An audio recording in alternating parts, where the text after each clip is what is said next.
Good morning to all of you dear friends learners. আজকে আমি আপনাদের সাথে কথা বলবো রাইট ফর্ম অফ ভার্বস নিয়ে।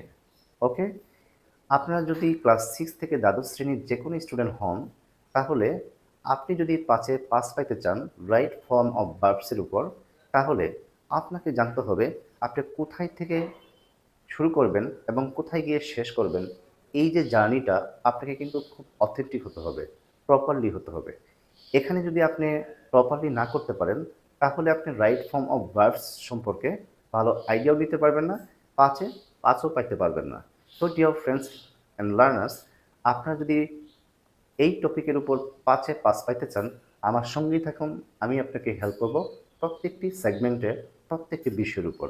আসুন, রাইট ফর্ম অফ ভার্বস সম্পর্কে যদি আপনি ভালো আইডিয়া রাখতে চান, আপনাকে যে বিষয়গুলোর উপর প্রথম ধারণা থাকতে হবে সেগুলো হচ্ছে to be verb. To be ভার্বের আন্ডারে আছে am, is, are, was, were, been, be, become, been, being. এদের প্রত্যেকটি সম্পর্কে কিন্তু আপনার আইডিয়া থাকতে হবে। এরপরে আসুন ডু ভার্ব। ডু ভার্বের আন্ডারে আছে do, does, did, done. Okay, এটাও আপনাকে জানতে হবে। এরপরে আসুন have verb. Have, has, had. Okay, তারপরে আসুন মডেল ভার্ব।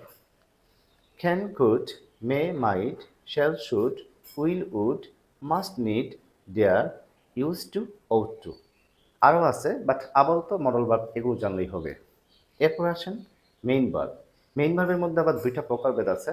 একটা হচ্ছে উইক ভার্ব, আর একটা হচ্ছে স্ট্রং ভার্ব। আপনি যদি প্রাথমিকভাবে এই ভার্বগুলো সম্পর্কে ইংলিশ থেকে বাংলা অর্থ পুঙ্খানুপুঙ্খভাবে জানেন, তাহলে আপনার জন্য সুন্দরভাবে যাত্রা শুরু হবে রাইট ফর্ম অফ ভার্বস এর উপর। তো আমি আজকে এই লেকচারে এতটুকু পর্যন্তই রাখি। আবার পরবর্তী লেকচার থেকে ইনশাল্লাহ শুরু করব ডিটেইল। ভালো থাকুন, সুস্থ থাকুন। আবার দেখা হবে অন্য কোনো ভিডিওতে।